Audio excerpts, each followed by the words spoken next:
Good morning. Good morning. Can everybody hear me? Good morning from the Stuart House. We have started Christmas early. We thought, stuff it, it's only November, but we've got our trees up. We are all sparkly and ready to go. Chris is not impressed. He's in the least Christmassy room in the house, and then Holly has sat next to him with reindeer antlers on. So it hasn't worked out for him, but never mind. So, Merry Christmas season to you all. We hope you are well. I wanted to share with you a new Christmas bauble that I have bought this year. So behind me is one of our Christmas trees. This is the children's Christmas tree. The tiny one. They're not allowed to touch the big one. But this is the children's Christmas tree, and you can't really see, but it's filled with baubles that they have made at school and nursery over the years. And it's got tiny baubles that we've bought from holidays. It's got baubles that we've bought at Christmas fairs and things. But I got a new bauble this year, and I'm going to try and show you it. 2020. Can you see that? So this is a 2020 Christmas bauble, and you probably can't read any of the things that are on it, but it says things like, I survived the toilet roll shortage and flatten the curve and stay at home and global, keep a distance and all sorts of things. And global. But one of the things it says up here is Zoom. Now, Zoom was something that I, like most of you, had never ever heard of 9 months ago, and yet now is part of our lives. And I am so grateful for Zoom, because without Zoom, we wouldn't be able to see each other this morning. We wouldn't be able to connect with each other every week. And even though we cannot be together in person, Zoom has allowed us to still see each other's lovely faces and wave and smile and be part of our church family, even though we can't all be together. So it's been something that has really changed our lockdown, our kind of COVID experience. Other times in the world where we've had horrible viruses and horrible pandemics in history, they were very much on their own, and we have been able to stay connected. So I am hugely grateful, even as someone who absolutely loathes all things technology, as my children will tell you. I am really grateful for Zoom. So it's lovely, lovely, lovely to see you all this morning. This is the first Sunday of our Advent season. So we will start with thinking about our themes of Advent in a wee bit. But for just now, let me pray for us all, and then we will kick off with our first song. Loving Father, thank you so much for each other. Thank you for our church family. Thank you for the chance to see each other, albeit on a screen, every Sunday. Thank you for each and every boy, girl, man, woman, adult and child in our church. Thank you for how special we are to you and how much you love us. And thank you for this time of year where, amidst all the chaos and uncertainty and questions and turmoil in our world, we have that certainty that you loved us enough to send your son down to earth in the form of baby Jesus. And thank you for the chance to pause and reflect and to think and remember about what you did for us. And if ever there was a time that the world needed the message of Christmas, now is definitely the year. So help us in our workplaces, in our schools, on our Zoom calls, in our offices, wherever we are going to work, wherever we are contacting people, to share the love of Jesus and the love of God at this time of year. And thank you for Zoom. Thank you for technology. Thank you for the chance to stay connected, even though we cannot be together. So bless our service. Thank you for everybody who is involved this morning. Thank you for the chance to meet together. Amen.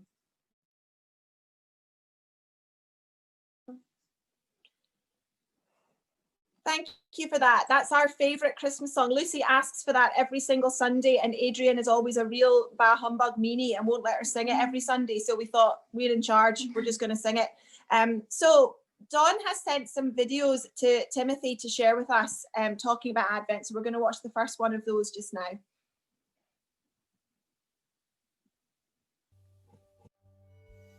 What are you hoping for this Christmas? An end to coronavirus? That's for sure. For financial security? For safety for yourself and your loved ones? To have a nice time at Christmas with at least some of your family with you? Christmas is all about hope.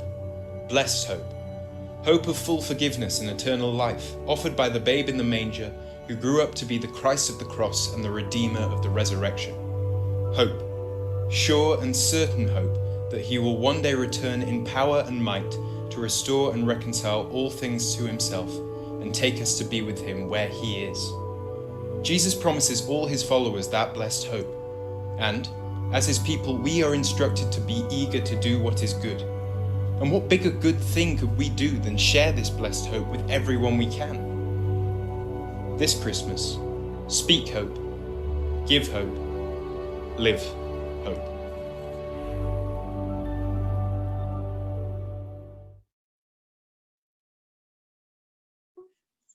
Brilliant. What a great message for this time about hope. So I'm not sure if he's a leader-elect or if he is now officially a leader or if he's still in the wings, not sure. Anyway, it's over to Mr. McNaught for the notices this morning. Good morning. It's the first week of Advent, as the Stuarts are so impressively showing on the screen. It's November, but we're in the kind of run up to Christmas. Advent's a season of waiting, of waiting on the coming of Jesus, and we think about waiting. It seems to me that 2020 has really been a year of waiting, waiting for stuff to be over. And I don't know if you've ever really thought about how waiting worked in the Old Testament. There's loads of kind of prophecies of the coming of Jesus. And it's really easy for us to look at those prophecies and look at them as kind of statements of hope and statements of peace and statements of joy. But they were written by people who didn't know that what they're waiting for would come. And I think in this 2020 Advent, if that's something that we can hold in our mind, that hope and peace and joy are based on a promise that God has made that things will get better, rather than the sure and certain knowledge that we in the future look back on and see Jesus as the kind of obvious conclusion of those promises. The hope and expectation of better things is really a feeling for this Advent. So we are in the second week of 3 of kind of being locked down and being away from the church. We're not certain what the government guidance is going to look like when that finishes. We will continue to be led by kind of safety first and the advice of the government, and we'll only move back into church buildings when it's safe to do so. We'll continue to communicate via Church Suite and kind of let you know in good time as things and instructions change. In terms of folk to keep in your prayers this week, hold the whole Watson family in your prayers. Aileen Watson's brother, Robert, had a brain hemorrhage this week. He's now in a coma and he's not expected to recover from that. So if you can hold that family in your prayers and pray for strength and the peace that passes understanding. Also hold Muriel Stoddart's husband Ian, who had a good surgery on his eyes, is currently in recovery, but prayer for kind of renewed sight for him, for healing of his eyes in the once he finishes his period of recovery. So that's some specific folk to hold in your prayers. But as we come into Christmas, we know it's a difficult time for lots of folks, and so as you're praying through issues this week, just pray for peace for our whole congregation. So I'm going to hand straight on to the Allen family for our kind of Christmas Advent candle lighting. We've written some liturgy, some collective words to say around the candle lighting this year, and I was thinking this is supposed to be a collective act of worship. It's supposed to be something that we do together, and we do it together in church. And I wonder if for future weeks, us lighting a candle in each of our homes as the candle is lit would be an appropriate way to kind of show that collective worship, to bring us together, and lighting kind of candles in our individual space in order to come collectively together as that kind of liturgy of worship, that joint act of worship. So that's for future weeks, but this week's we've got the Allens to light a candle for us.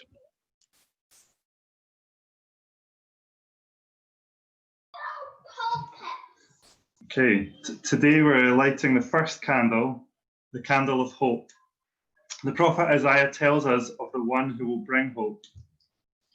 The people walking in darkness have seen a great light. On those living in the land of deep darkness, a light has dawned. For to us a child is born, to us a son is given, and the government will be on his shoulders. And he will be called Wonderful Counselor, Mighty God, Everlasting Father, Prince of Peace. Of the greatness of his government and peace there will be no end. He will reign on David's throne and over his kingdom, establishing and upholding it with justice and righteousness from that time on and forever. The zeal of the Lord Almighty will accomplish this.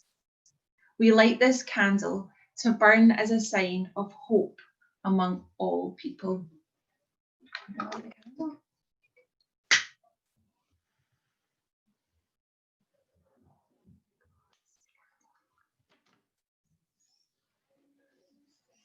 Let's pray.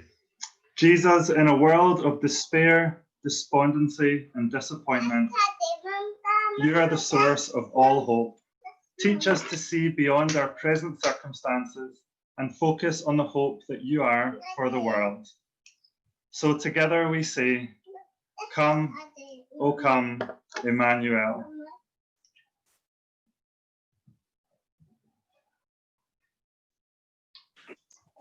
Thank you so much, Alan family. Lovely to hear you there. So we are going to sing our next song. Lucy, What? your favourite? Oh, Living Hope. Living Hope. Got to be best song in terms of hope. Beautiful new song that we've learned quite recently, but we're going to sing this one together.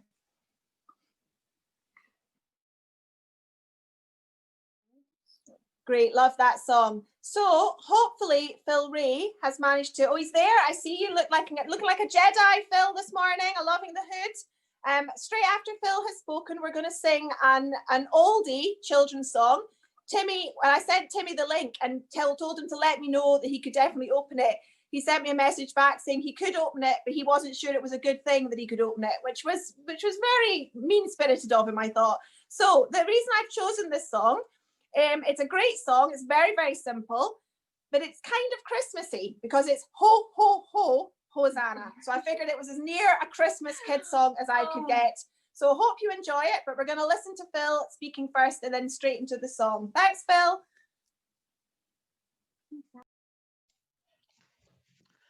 Good morning, everyone. Nice to see you all. Sorry, I'm a bit late. Has anyone else got a power cut this morning? I think it's there's an area on the south side of Glasgow. We're all without power. Anyone else? Oh, no, you're all looking fine. So I'm tethered to my phone. If I'm a bit slow and cutting in and out, I hope you'll bear with me. Okay, I'm looking at all your beautiful faces, which is lovely. First of all, I want to do a shout out to all the girls who are around. Can you give me a wave? All the girls, can you give me a wave? Can I see some girls waving?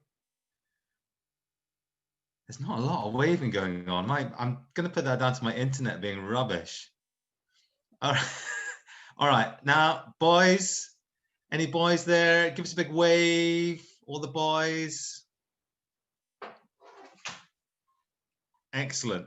Now, I want everyone who is at school or college or university or anything like that, if you are learning in education at the minute, I want you to give me a wave if you are currently learning.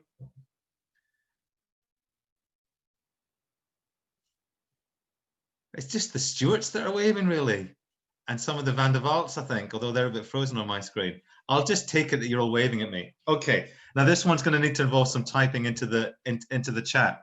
What I'd like to find out is some different countries that people are from. Quite a lot of us will be Scottish or British, but if you're something other than that, something a bit more interesting maybe, could you type into chat what country you're from? There's Scots reaching for the keyboard. Could you type into chat where you're from? Northern Canada. Excellent. Who else have we got? I want people from somewhere. Iran, fantastic. What other countries do we have? Kilmarnock, really. We've got Canada, yeah, again, South Africa, excellent, excellent. I'm sure there's more. Sierra Leone, brilliant. Scotland.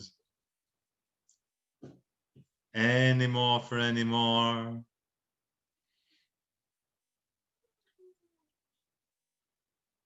Any more for any more? England. There's no other. Do we have any other Europeans here? So just the Scottish and the English. Timbuktu. Very good. Very good. No other Europeans. Got not any French or Spanish or Italians or anything in our church family.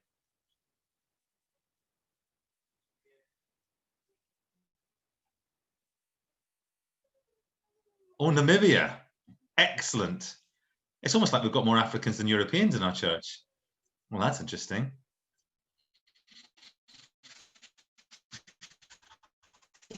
Wow.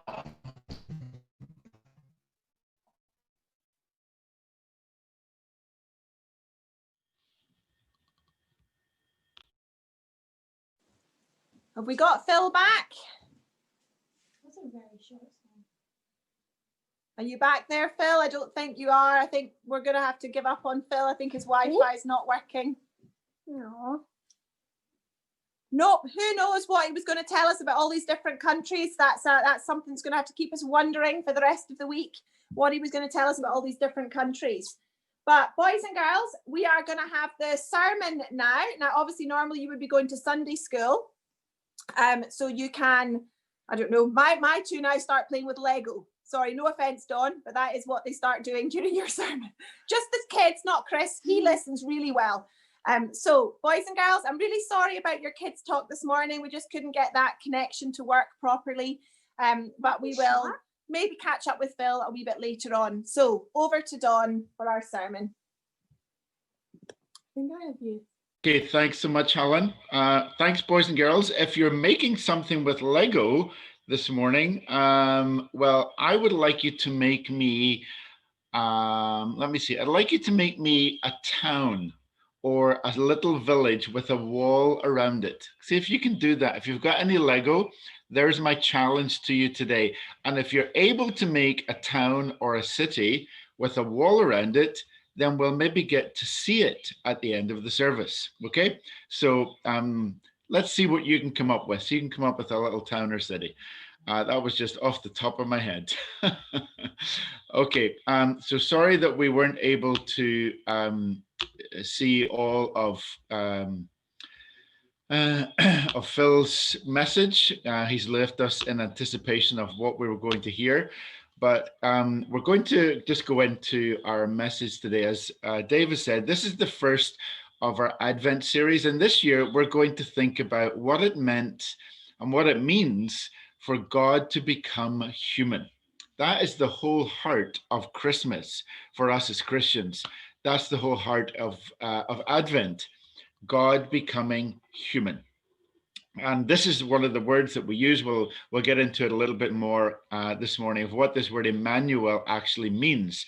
And Helen has already given us a song today that's got that word in it. So that's what we're going to be doing for the next 4 weeks as we lead up to Christmas.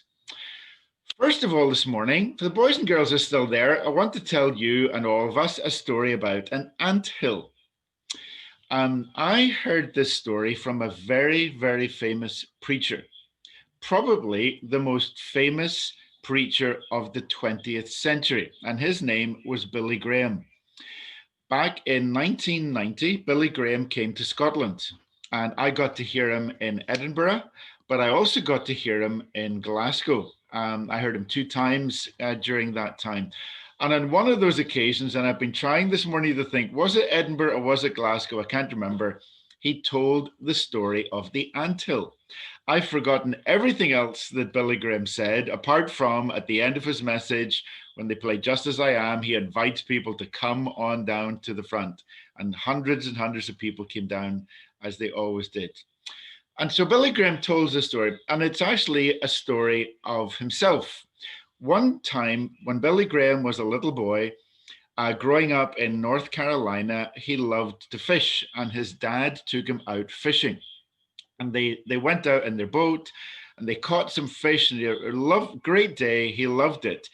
And they were so excited. So they gathered all their fish into their bags and they got out of the boat and they started walking home. Now, the part that Billy Graham grew up in North Carolina is very rural. So there were a lot of fields and dirt roads and all of the rest of it. It wasn't well built up. And as they were walking, he was so excited about all the fish that he'd caught with his dad, he stepped on something by mistake. And he stepped on an anthill. And he absolutely demolished it, as you can imagine, because anthills aren't very strong. And at first he thought he'd just stepped on a pile of dust or like some plants in the ground. But to his horror, hundreds and hundreds and hundreds of ants came out from this anthill that he'd stepped on. And they were scurrying everywhere. They were going all over the place. Some of the ants had been killed because Billy's boot had killed him. He'd stood on them. He had totally destroyed their little house, if you want to call it that way, or their little town, probably more like a town. He'd broken it all down and the little ants were panicking, okay? And Billy Graham said to his dad, "Dad, what can I do to help them?" And his dad looked at him and he says, "Billy, there's nothing you can do." He said, "But Dad, I've destroyed their town. I've destroyed their house. I've maybe destroyed their world. I need to help them. I need to do something." He said, "Billy, the only way you could help them is to become an ant. The only way you could help them is to become an ant." And Billy Graham never, ever forgot that incident that happened in his life. As many of us know, Billy Graham went on to become a very famous evangelist and preacher and preached probably to more people than anyone else in the history of the world. Millions and millions and millions of people. And he often, I'm told, shared this story in his message to try to help people see why God had to become human.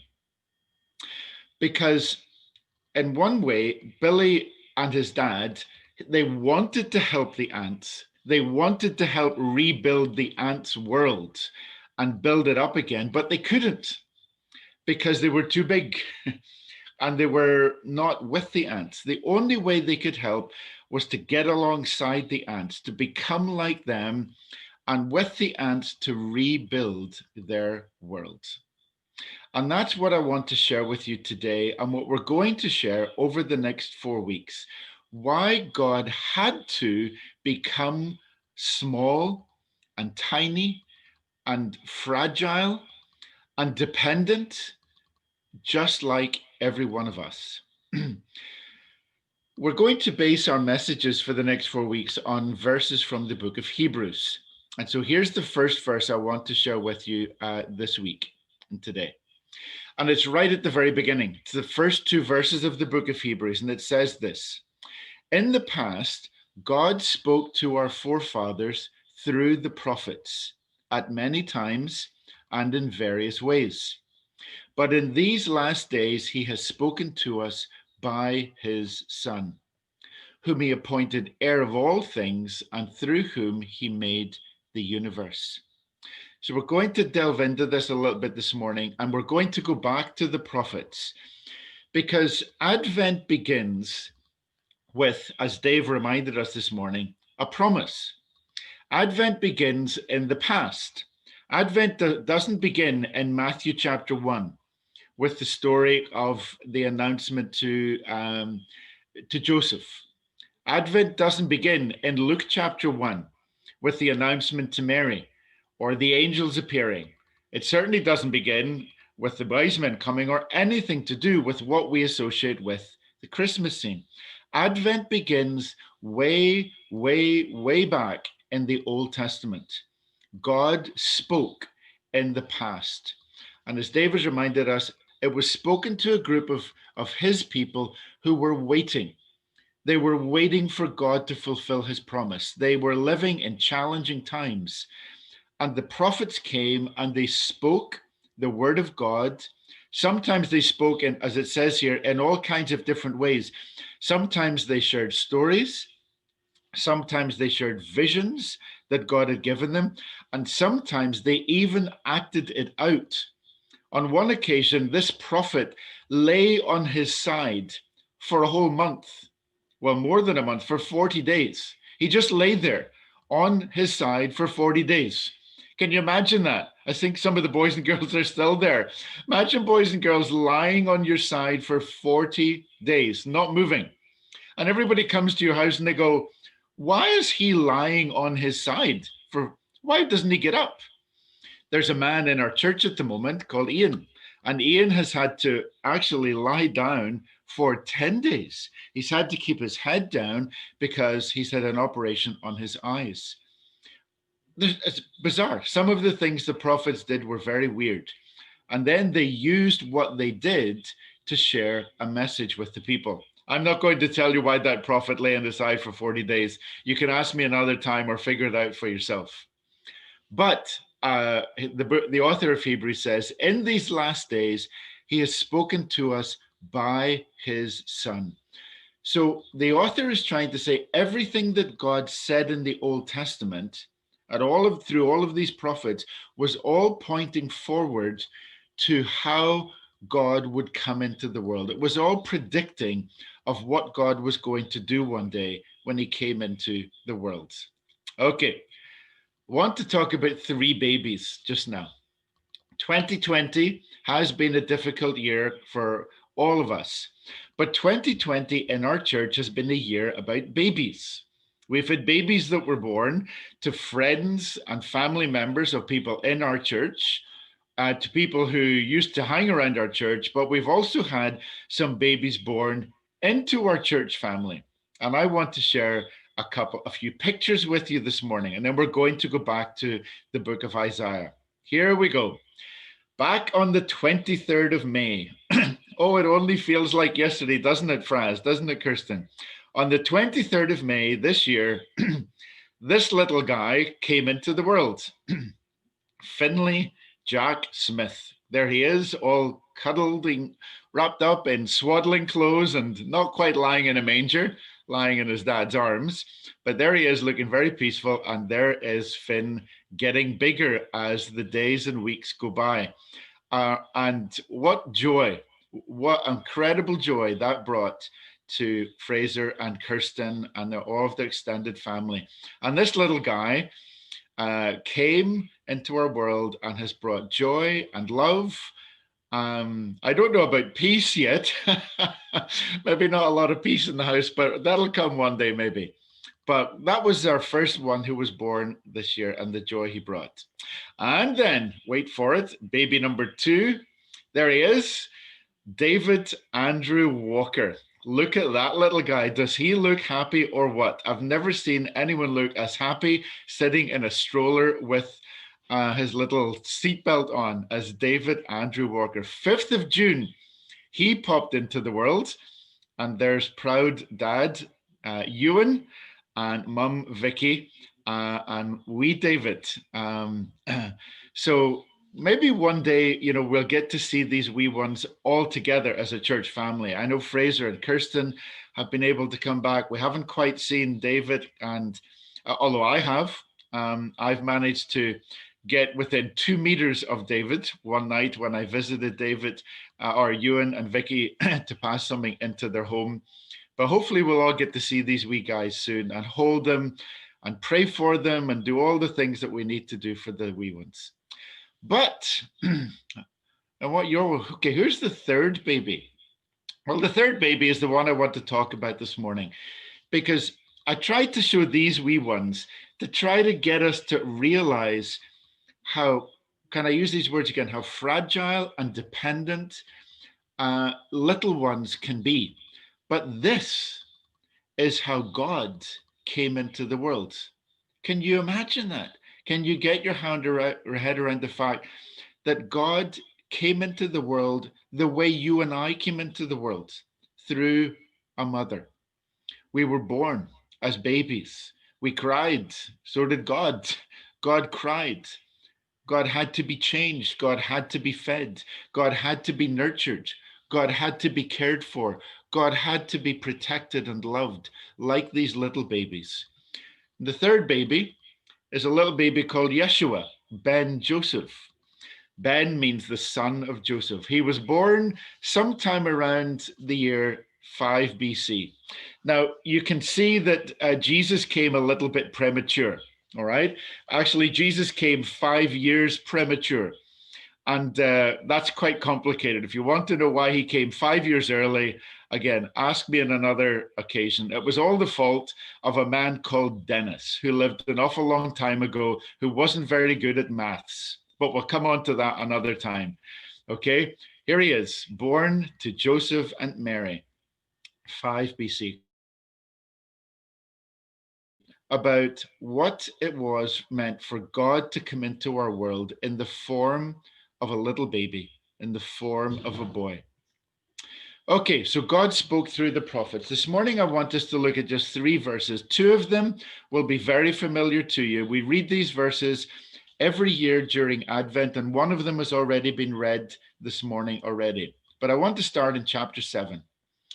The first thing that God coming into our world as a baby teaches us is found in Isaiah 7, verse 14. And this is what Isaiah the prophet said. The Lord himself will give you a sign.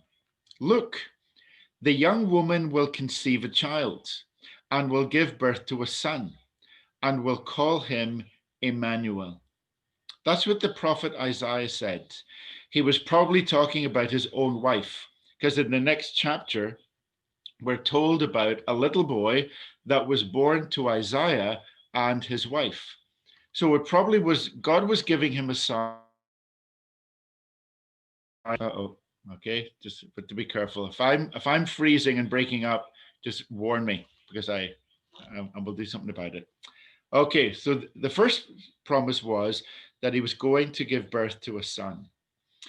That verse was quoted in Matthew chapter 1. And in Matthew chapter 1, as Matthew quotes this passage from Isaiah, Matthew adds this phrase at the end, which means God is with us. That's what Emmanuel means. Isaiah didn't explain that word. He just used that word to describe the birth of the little baby in his day. But Isaiah was looking down through the years, way, way, way in the future. Even Isaiah didn't know what he was talking about. Even he didn't know the full significance of this promise that a woman was going to conceive. And when Matthew takes this verse up in Matthew 1, Matthew uses the word for virgin. Isaiah didn't use the word for virgin, but Matthew says the virgin will conceive and will give birth to a son and will call him Emmanuel, which means God is with us. And of course, we know with hindsight, because we know that he was talking about Mary. And so this is the wonder of Advent. This is the wonder of our faith, that at the heart of our faith is God becoming human, God becoming one of us, God coming to be with us. In many ways, this is one of the key features that sets our faith apart from all other faiths in the world. Not trying to put anyone else's faith down this morning, just trying to show you this morning, remind you how unique, how distinct, how special it is to be a Christian. Because at the heart of our faith is not just belief in a God who made the world, not just a belief in a God who sent prophets into this world, Not just a God who teaches us how to overcome our suffering, as many of the religions of the world do, but a faith that teaches us that God actually came in the form of you and I. And then next week, Dave's going to unpack that in quite a bit more detail as we look at a few verses from Hebrews chapter 2 of what it really meant for Jesus to become human. But that's the first thing that the prophets reminded us of, that God was going to come and be with us. The second verse, and this was read to us this morning from the Allens, is in Isaiah chapter 9. Not only was God going to become one of us and come with us, but Isaiah 9 goes into a bit more detail. What was God going to do when he came as a baby? What was God going to do when he came among us? And Isaiah 9, starting in verse 2, says, "The people who walk in darkness will see a great light. Those who live in the land of deep darkness, a light will shine. For a child is born to us, a son is given to us. The government will be on his shoulders, and he will be called Wonderful Counselor, Mighty God, Everlasting Father, Prince of Peace." And so Isaiah goes into a bit more detail. And again, Isaiah didn't realize all that he was talking about here. And these verses are quoted in the New Testament as well. What does it mean for God to become human? It means that God is going to turn on the lights. All over our community, all over our world in the last few weeks, lights have been turned on, Christmas lights. Helen told us this morning that the lights are on in Stewarton, in her house, quite a few lights. We had some friends in Canada, and over in Canada, they really go into lighting in a big, big way. And there was a guy in my house, and it took him a full week to put the lights around his house and to turn them on. This guy had so many lights, he had to buy his own generator to generate the power for the lights in his house. And one time I remember after he turned on his lights, one of the guys in our church said to him, "Jim," he said, "I reckon we could see your house from space." There's so many lights on, okay? If a spaceship was coming to Earth, it would probably be guided to Earth by your house. What we're remembering in this season is that God turned on the lights. And how did he turn on the lights? Not by what we experience, but through a baby. This baby that was born in the world in darkness. And it probably was a very dark time, okay? He brought the light into the world. John tells us in John chapter 1 that when Jesus came into the world, he brought the light. The light shines in the darkness, John says, and the darkness can't overcome it. The darkness can't put it out. The darkness can't stop the light shining. And when Jesus came into our world, when this promise of the light shining, it came in the form of Jesus, yes, but what was it going to be like? Well, Isaiah tells us he was going to be a counselor. When Jesus came into our world, he was going to counsel us. What does that mean? He was going to guide us.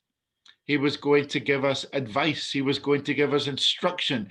He was going to be the one that we go to for counsel and help and support how we live our lives. Not only was he going to be a counselor, he was going to be God himself.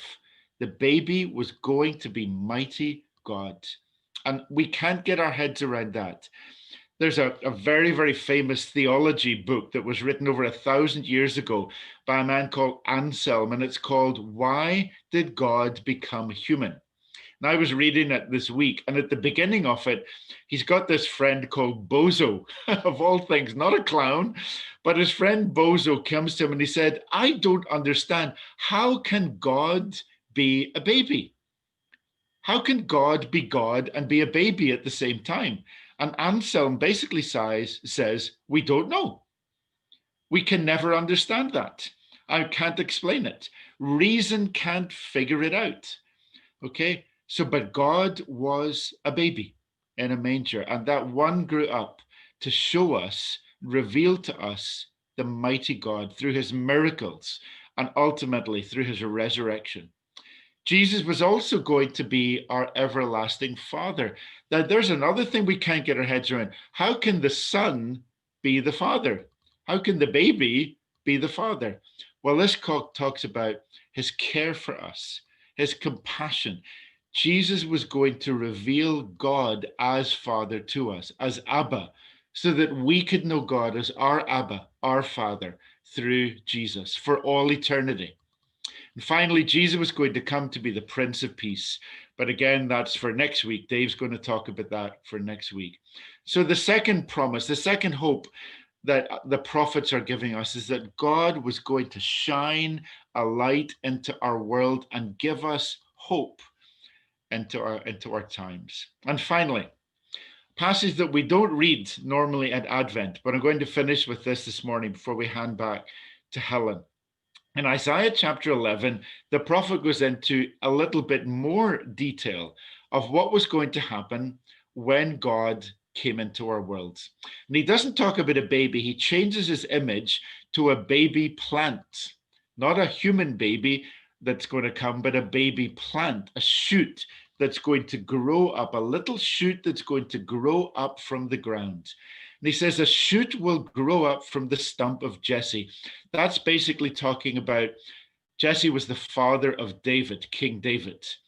And he's really going to say that just as David was born to Jesse and brought about the kingdom of Israel, another one is going to be born from the line of David, and he's going to bring hope and bring God's kingdom into our world. But when this one is born, it says the Spirit of the Lord will rest on him. Spirit of wisdom, understanding, spirit of counsel, of might, spirit of the knowledge and the fear of the Lord, and he will delight in the Lord. Isaiah is saying someone's going to come and God's Spirit is going to rest on him. He's going to have everything that we need and we lack. Okay, wisdom, understanding, counsel, might, knowledge, the fear of the Lord. He's going to be everything that we're not. And he will delight in the Lord. And what Isaiah is trying to teach us here is that someone's going to come to live the life that we can't live. Someone's going to come to be the kind of person that we want to be, but we're all not. We all fall short, the Bible says elsewhere, from the glory of God. None of us reach the standard, but someone's going to. That person is going to be filled and controlled by the Spirit of the Lord. And what will he do when he comes? It says he will not judge by what he sees with his eyes or decide what he hears with his ears. In other words, he's not going to rely on his own understanding. He's not going to decide and make decisions based upon his sight and his ears. He's going to listen to God and he's going to look for what God is doing. But with righteousness, he will judge the needy. With justice, he will give decisions for the poor of the earth. This one is going to come into the world like the ant. Let's go back to the illustration of the anthill. He's going to come alongside the needy and the poor. He's going to get right down as close as he can to the people who need him most. And we see that through the life of Jesus. It was the powerful, it was the religious, it was the rich. They were the ones who didn't get him. They were the ones who wouldn't come to him. But it was those who were weak, who were fragile, who were needy, and who were poor. They got him because Jesus got them. They came to him. They realized when Jesus says, "Come to me, any who are weary and burdened, and I will give you rest."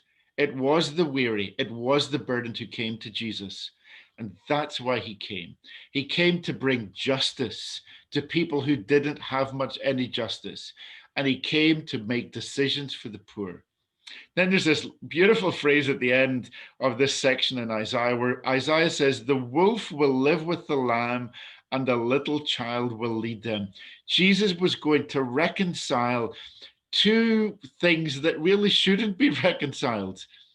Animals like wolves and lambs were going to come together. In another passage, Isaiah said, "The lion will lie down with the lamb."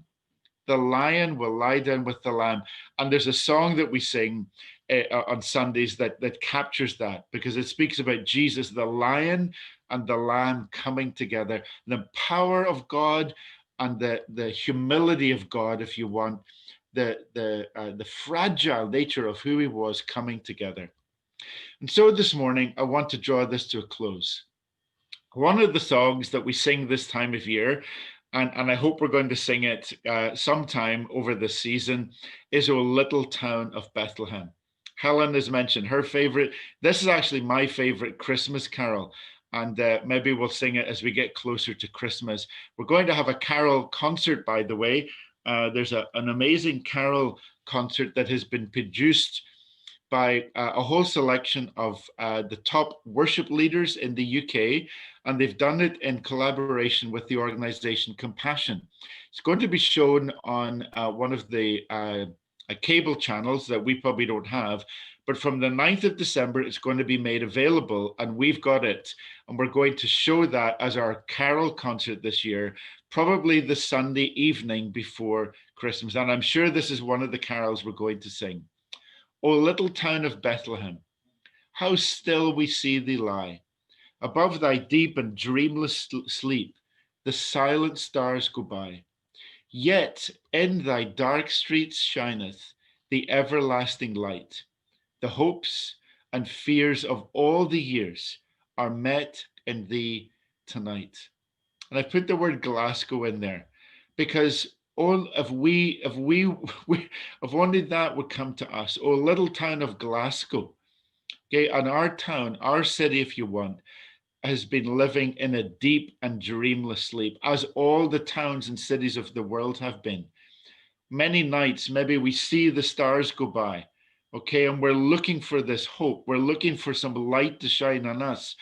And at last, through this vaccine that's been announced this week, we do have some hope.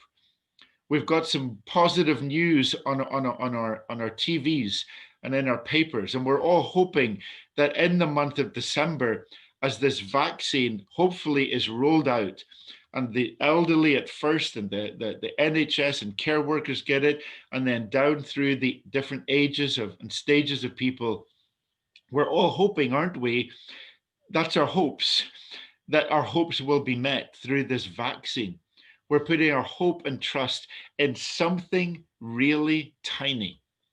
We've all been affected by something tiny, a virus, and something equally tiny, a vaccine, is going to bring us hope. And that's what we're all looking forward to. And so, in conclusion this morning, what is the incarnation? The word incarnation simply means God in flesh. What does that mean for us? It means that God came to be one of us. It means that God came to guide us, to direct us and help us, be with us. And it means that God came to change us, to change our world. But what are the takeaways for us this morning? It's not just enough to say, yeah, God came to do all that for us. What about us? You know what? As Christians, in a sense, we become part of this incarnation. Because when we become Christians, God is born in us. God is born in us. As it were, we become the hands, the eyes, the feet, the mouth, the ears of God. And so this week, as we go into our worlds, okay, as God became like us, our challenge is to become like him. First of all, that means we need to be present. What does it mean for you this week in your job, wherever you work, to be present, to be there? Not, I know we've got to do our work from home, many of us. We can't come into an office, but if we can be involved in some way, what does that mean for us to be there, to be present? And if you're able to be engaged with people this week, then be there. Come alongside people. Maybe it won't be your job. Maybe it'll be some other way that you can be present. Maybe it'll be volunteering in some way or going to visit. You've heard about two people this week, the Stoddarts and the Watsons, Aileen and Andy. Aileen is going to lose her brother. Robert is going to be taken home to heaven, maybe by the end of today. Okay, maybe you could make a phone call. Maybe you could go around to just leave something on her doorstep, a little card, a little message, a little candle, a little package, something. Maybe you could do that for Muriel. Just pop around to her house, okay? And just leave a little something on her doorstep saying, we're thinking about you. Be present. Let's be present this week in some way. Secondly, God came to be with us and shine a light in the darkness. Be different. Matthew says that we should shine our light. Don't hide your light. The way we shine our light is to be different. Be different from everybody around you. Don't just blend in with the crowd. Be like a candle.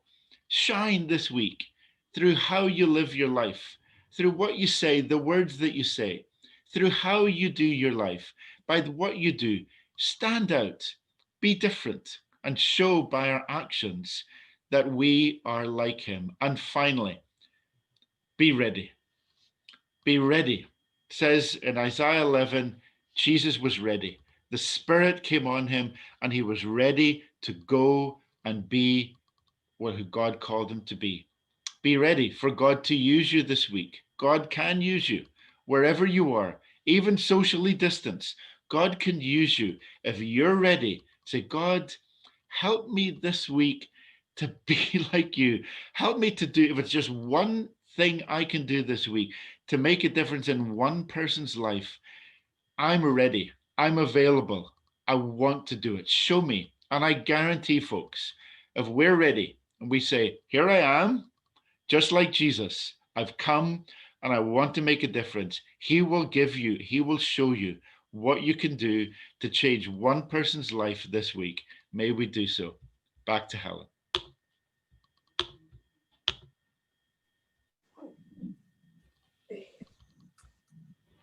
Thank you so much, Dawn. That was a really inspiring message, and I hope that we will take our chances this week to be present and different and ready. I'm very aware that in our wee community where we live in Stewarton, there are people self-isolating. We had 7 out of 14 primary classes off at the Twins School for 2 days last week.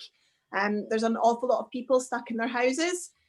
So it's just to be mindful, isn't it? I think about what people are doing around you and how people are getting on. So really inspiring words. Our service is nearly finished. We're going to finish with a last song, and then as always there will be a song to play us out. So I really hope you've enjoyed the service. It's been great to have Dave and Karen and Andrew, and Dawn and Phil briefly involved. I hope, Phil, you get your power cuts sorted if you can hear us. I hope you get warm and light fairly soon. But really take care this week. Look after each other, look after yourselves. And we will look forward to a time when we do have hope in this vaccine and that things can go back to normal and we can see each other face to face and maybe even get a hug. You never know. So lots and lots of love to you all. Have a fabulous week.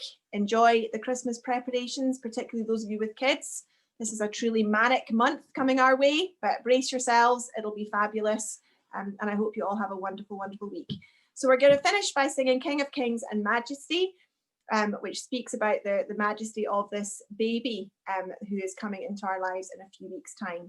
So big wave to everybody. Have a wonderful, wonderful week. Enjoy, and we will see you soon. Bye.